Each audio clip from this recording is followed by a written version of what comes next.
Hi guys, well I've just had a bit of a journey. I've gone through all my shelves to do my top 13 of 2013 and some of the books I have with me to show you because it's easier and I don't know how to do that picture thing. You know, the picture thing where you put the picture of a book on the frame. I have no idea how to do that. So I'm going to show you all the books and I'm exhausted because I had to climb up high to the top shelves. So I'm going to, no particular order with any of these books. I've just picked 13 books that I thought were the top ones.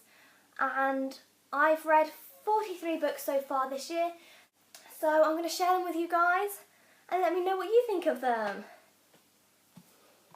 So okay, as I said, these are in no particular order whatsoever. I've just picked the 13 ones. So I have no top one favourite whatsoever. So I'm going to tell you the ones I don't have at the moment so I don't forget. I've got them on my list here.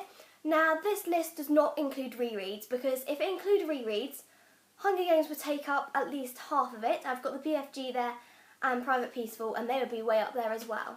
So I'm not including rereads because it will make things more complicated. So these are only first reads as well. The books I don't have with me at the moment I want to share with you guys that I loved.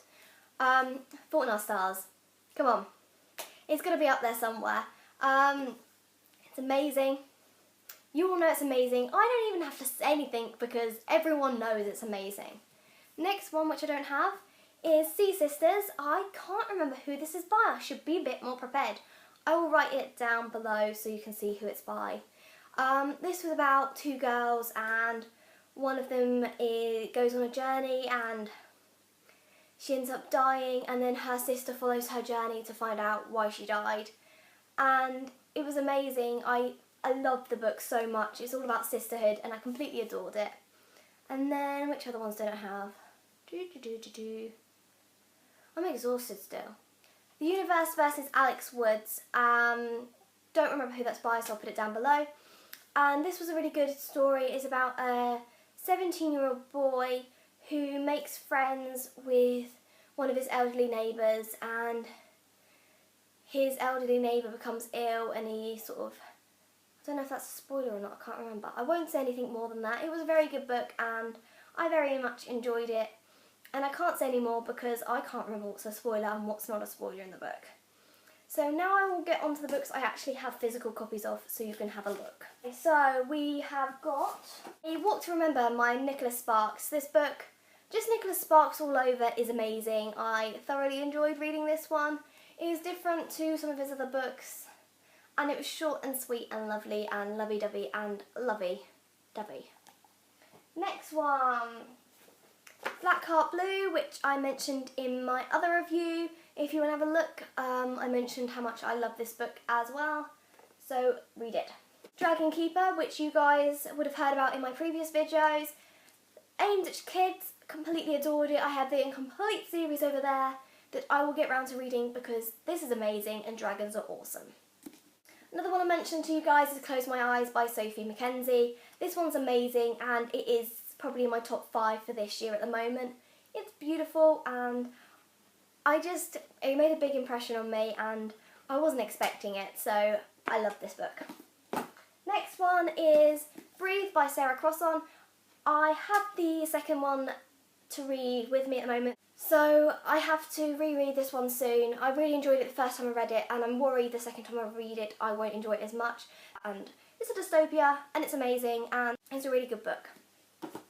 Next one is one I finished yesterday, Street Cat Named Bob by James Bowen. This one wasn't, like the language isn't amazing but the story is.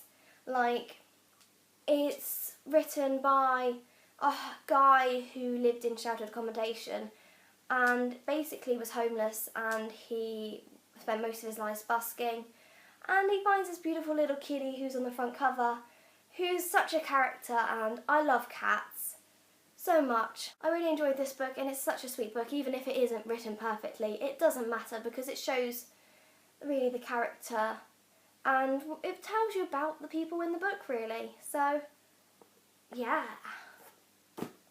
Next one is a series. I've grouped series together because with series I view the series as one whole enormous book but split into several little books. So basically books, one book series, yeah. So this one is a series that I won from Goodreads right at the beginning of the year. I was very doubtful because it's based around fame and falling in love with a film star, and I was very doubtful. I was like, no, that's going to be really bad, isn't it? Picked it up and completely adore these books so much. So the first one is Someone Else's Fairy Tale and the second one is Nobody's Damsel. I love these books so much, I'm not even kidding. Like, I wasn't expecting to enjoy these. The covers are really unusual, but I love them. And it's such a lovely, lovely book. Like, I love the font and the way it's a bit floppy. These books are just amazing. You should go check them out. It was a nice, lovely read and it was amazing. Don't know how many times I can say that. It was amazing. Next, I have a series which I finished a couple of weeks ago, which I think it's very set in the UK, so I don't know if it's out in America a lot.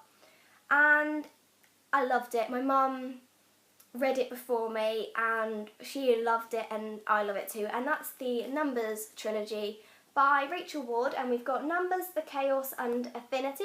And basically it's set in a world. The first one I'll say about because or else it'll spoil these ones. Basically there's this girl called Jem, and when she looks into someone else's eye, she can look into people's eyes and see the date of their death, basically. And they go to London with this guy she meets, and she can see that everyone's dates of their death are the same, and then the London Eye explodes, basically. And that's not a spoiler at all. I completely adored this series. It was very different and I wasn't expecting it, but I loved it. You should go read it. It's a really good series and it's really good. That's all I'm going to say with all these books. It's really good. I love it. It's amazing. I love them. This one is Mum's List by St John Green. This one is actually a non-fiction book. It's a memoir based on a woman called Kate Green who died of cancer, and she left a list to her husband and her children, basically telling them to do all the little things in life that matter. So things on it, I'll read some of the stuff that's on back because it's a while since I read this. I read this at the beginning of the year.